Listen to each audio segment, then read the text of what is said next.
സമസ്തയുമായി ചർച്ചകൾ നടക്കുന്നുവെന്ന് മുസ്ലിം ലീഗ് സംസ്ഥാന പ്രസിഡന്റ് പാണക്കാട് സാദിഖ് അലി ശിഹാബ് തങ്ങൾ. മാർച്ച് 1 സമസ്തയുമായുള്ള ചർച്ച നടക്കും.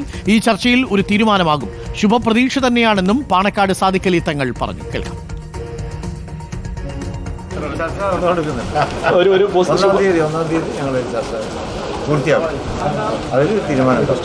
ശുഭപ്രതീക്ഷ ഉണ്ടോ?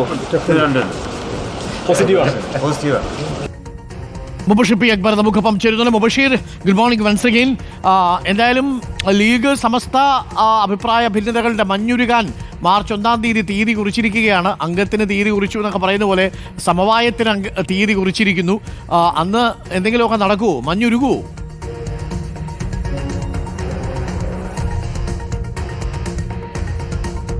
സ്വാഭാവികമായിട്ടും മഞ്ഞുരുകുമെന്നൊരു പ്രതികരണം തന്നെയാണ് മുസ്ലിം ലീഗിന്റെ സംസ്ഥാന അധ്യക്ഷനായിട്ടുള്ള പാണക്കാട് സാദിഖ് അലി ശിഹാബ് തങ്ങൾ ഈ ഒരു ഘട്ടത്തിൽ നടത്തുന്നത്. അരുൺകുമാർ, സാദിഖ് അലി തങ്ങൾ പറയുന്നത് മാർച്ച് 1 ഒരു ചർച്ച നടക്കുന്നുണ്ട്. അതോടുകൂടി എല്ലാ തരത്തിലുള്ള പ്രശ്നങ്ങളും അവസാനിക്കും.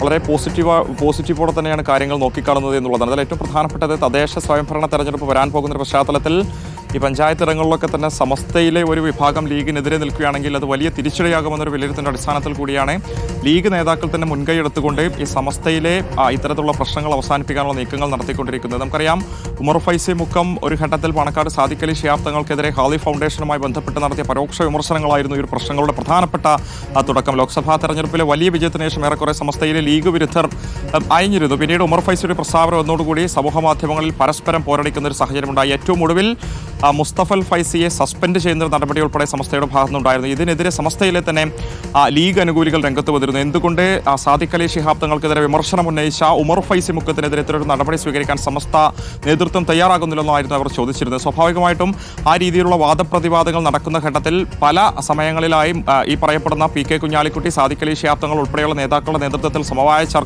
ചർച്ചകൾ അതുപോലെ തന്നെ അനുനയ നീക്കങ്ങളൊക്കെ തന്നെ നടത്തി വരികയായിരുന്നു. അതിലേറ്റവും പ്രധാനപ്പെട്ട ചർച്ചയാണ് ഈ വരാൻ പോകുന്ന 1 തീയതി നടക്കുന്നത്. ആ ഒരു ചർച്ചയോടുകൂടി എല്ലാ തരത്തിലുള്ള പ്രശ്നങ്ങളും അവസാനിക്കും എന്നുള്ളതാണ്. നേരത്തെ ഹമീദ് ഫൈസി, അമ്പലക്കടവ് ഉൾപ്പെടെയുള്ള നേതാക്കൾ പാണക്കാടെത്തി സാദിഖ് അലി ശിഹാബ് തങ്ങളുമായി കൂടിക്കാഴ്ച നടത്തി പ്രശ്നങ്ങളൊക്കെ തന്നെ അവസാനിപ്പിച്ചെന്ന് പ്രഖ്യാപിച്ചിരുന്നെങ്കിലും ആ രീതിയിലല്ല അത് മാധ്യമങ്ങളോട് പറയേണ്ടത് എന്നുള്ള രീതിയിൽ പ്രതികരണമായി പിന്നീടും കുഞ്ഞാലിക്കുട്ടിയും സാദിഖ് അലി തങ്ങളും രംഗത്ത് വന്നത് നമ്മൾ കണ്ടതാണ്. പിന്നീട് സമസ്തയുടെ കർശനമായ നിർദ്ദേശം പാലിച്ചായിരുന്നു നേതാക്കളും തന്നെ പരസ്യ പ്രതികരണങ്ങൾക്ക് തയ്യാറാകാതിരുന്നത്. എന്തായാലും മാർച്ച് 1 തീയതി നടക്കാൻ പോകുന്ന ഒരു ചർച്ച വളരെ നിർണായകം തന്നെയാണ് ഈ ഘട്ടത്തിൽ. അരുൺ.